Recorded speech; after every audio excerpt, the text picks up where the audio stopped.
Je vous présente une vidéo que je mets à disposition de mes élèves sur Eléa pour qu'ils puissent avoir accès à certaines parties de mon cours qui sont utiles et indispensables à avoir entendues.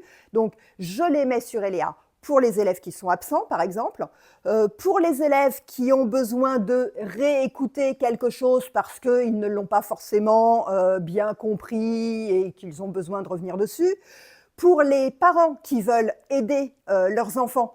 Il y a des parents qui, de temps en temps, m'ont dit, le retour, une fois que je leur ai mis à disposition ces vidéos, c'est ah ben c'est super, j'ai pu la regarder et j'ai pu réexpliquer tel ou tel point ou retravailler tel ou tel point avec mon enfant. Parce qu'il y a des parents donc, qui ont envie de s'impliquer de cette façon-là et d'aider leurs enfants dans les apprentissages. Donc voilà, il y a plein de cas de figure où ces vidéos peuvent être utiles. Et donc, je mets à disposition de mes élèves soit des parties de cours, soit dans celle que je vous montre là, un modelage. Donc, j'ai vraiment extrait de la séance de cours dans son ensemble, juste la partie sur laquelle je donne les informations essentielles pour savoir ce que c'est qu'un modelage, c'est-à-dire que je fais devant eux un exercice modèle sur une nouvelle banque d'exercices corrigés, un exercice où je vais mimer tout ce qui se passe dans ma tête, tout ce qui se passe dans mon raisonnement quand je dois résoudre un exercice particulier, sur un savoir-faire particulier.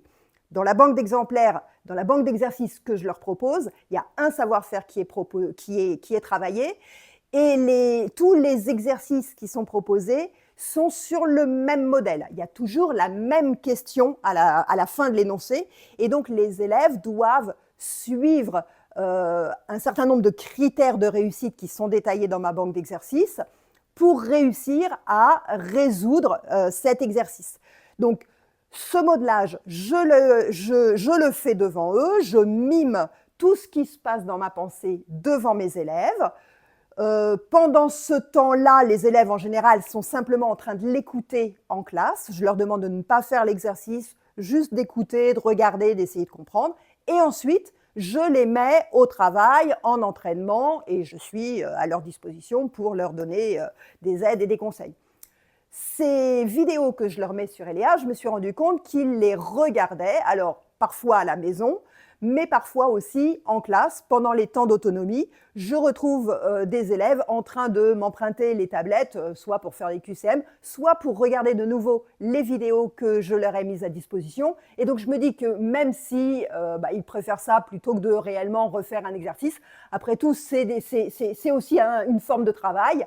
Ils réactivent une forme de mémorisation avant de pouvoir réellement passer à la rédaction des exercices. Vous pouvez voir l'intégralité de la séance que j'ai faite et dont j'ai extrait ce modelage. L'intégralité de la séance, je l'ai mise dans une autre vidéo, donc une vidéo qui est plus longue, mais dans laquelle on voit tout le contexte, tout ce qui se passe avant le modelage et tout ce qui se passe après le modelage, le moment où les élèves mettent en application, mais avant le moment également où je distribue les feuilles, etc. Donc tout ça est disponible dans une vidéo longue qui est sur la chaîne également. Et si ces vidéos vous intéressent, pensez à vous abonner. Les groupes emboîtés, on en a déjà parlé. Quand on veut classer les êtres vivants, on cherche quels sont leurs points communs et on va les ranger dans des boîtes, qu'on range dans des boîtes, qu'on range dans des boîtes, qu'on range dans des boîtes, en fonction de leurs points communs. Si les animaux sont dans la même boîte, c'est qu'ils ont un point commun. S'ils sont dans une autre boîte avec d'autres animaux, c'est qu'ils ont un autre point commun, etc., etc. C'est valable pour les animaux, c'est valable pour les végétaux. Donc là, on a besoin des couleurs, c'est quand même plus facile. La question que vous avez, donc on vous présente des animaux qui sont rangés dans une classification. La question, elle est là. À partir de la classification emboîtée, trouve les caractères communs à la pierride et la sauterelle. Je cherche où sont la pierride et la sauterelle. Pierride et sauterelle, elles sont là. C'est donc une sorte de papillon, la sauterelle, vous voyez ce que c'est. Quels sont les points communs à ces deux animaux? Ces deux animaux, ils sont dans cette boîte-là qui est orange parce qu'ils ont 6 pattes et 2 antennes. Donc déjà, un point commun, c'est d'avoir 6 pattes, 2 antennes Mais ces deux animaux, regardez, ils sont aussi dans cette boîte verte. Parce que ces deux animaux, ils ont aussi un squelette externe. Donc c'est aussi un point commun. Ils ont un squelette externe. Mais regardez cette boîte verte. Elle est aussi dans la boîte bleue. Ça veut dire que tous les animaux qui ont un squelette externe, ils ont aussi une bouche. Donc leur point commun, c'est d'avoir 6 pattes, 2 antennes, un squelette externe et une bouche. Je continue. Les points communs, on vous demande maintenant les caractères communs à l'escargot et au ver de terre. Ver de terre, escargot. Qu'est-ce qu'ils ont comme point commun? Je ne peux pas mettre ça parce que le ver de terre, il n'a pas la coquille et les tentacules. Donc l'escargot et le ver de terre, ils sont tous les deux dans la boîte bleue. Donc leur point commun, c'est d'avoir une bouche.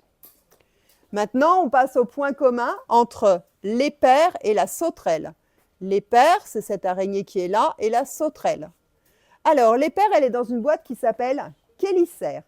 Les chélicères, ça s'écrit chélicère, on prononce chélicère, ce sont des petits crochets venimeux qu'il y a à l'avant de la bouche de certaines araignées. Donc, les chélicères, on va ici avoir ça comme étant quelque chose qui caractérise ces araignées. Donc, l'éper et la sauterelle. L'éper et la sauterelle, quels sont leurs points communs? Je ne peux pas dire les chélicères parce que la sauterelle, elle n'en a pas. Je ne peux pas dire 6 pattes, 2 antennes parce que l'éper, elle n'en a pas. Mais un point commun à ces deux-là, c'est ils sont tous les deux dans la boîte verte. Donc, ils ont un squelette externe. Et la boîte verte, elle est dans la boîte bleue, là, parce qu'ils ont tous une bouche. Ça y est, j'ai fait ma première question, j'ai trouvé les points communs à ces différents animaux. Ensuite, je vais réduire pour qu'on voit tout d'un coup. On a un tableau qu'on vous demande de compléter. À partir de la classification emboîtée, remplis le tableau de caractères suivants. Le tableau, je vous montre comment on le complète. Le ver de terre. On cherche ses caractères. Alors, le ver de terre, il a une bouche. Je mets une croix. Ensuite, l'escargot. L'escargot, il a une coquille, 2 tentacules et une bouche. L'escargot, il a une coquille, 2 tentacules et une bouche. La pierride. La pierride, elle est ici, 6 pattes, 2 antennes, squelette externe et bouche. Pierride, elle a squelette externe, 6 pattes, 2 antennes, la bouche. Voilà. L'éper. L'éper, je regarde, elle est ici. L'éper, elle a des chélicères, un squelette externe et une bouche. Les chélicères, un squelette externe et une bouche. Et la sauterelle, pour finir, la sauterelle, on y va, 6 pattes, 2 antennes, squelette externe et bouche. Squelette externe, 6 pattes, 2 antennes et bouche. Voilà, j'ai complété le tableau. Vous voyez que ce premier exercice, c'est juste savoir lire les groupes emboîtés. C'est assez facile. Le deuxième exercice, il ressemble beaucoup. La seule différence, c'est qu'on va vous demander d'écrire le nom des animaux dans un tableau. Donc, il va juste falloir trouver à quel endroit il va falloir écrire le nom des animaux dans le tableau, dans les groupes emboîtés.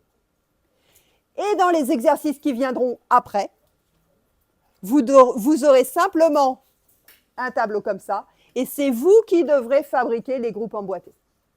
Mais c'est l'entraînement suivant, c'est le niveau 2 qu'on fait à la suite si vous y arrivez. Je vous laisse vous mettre au travail.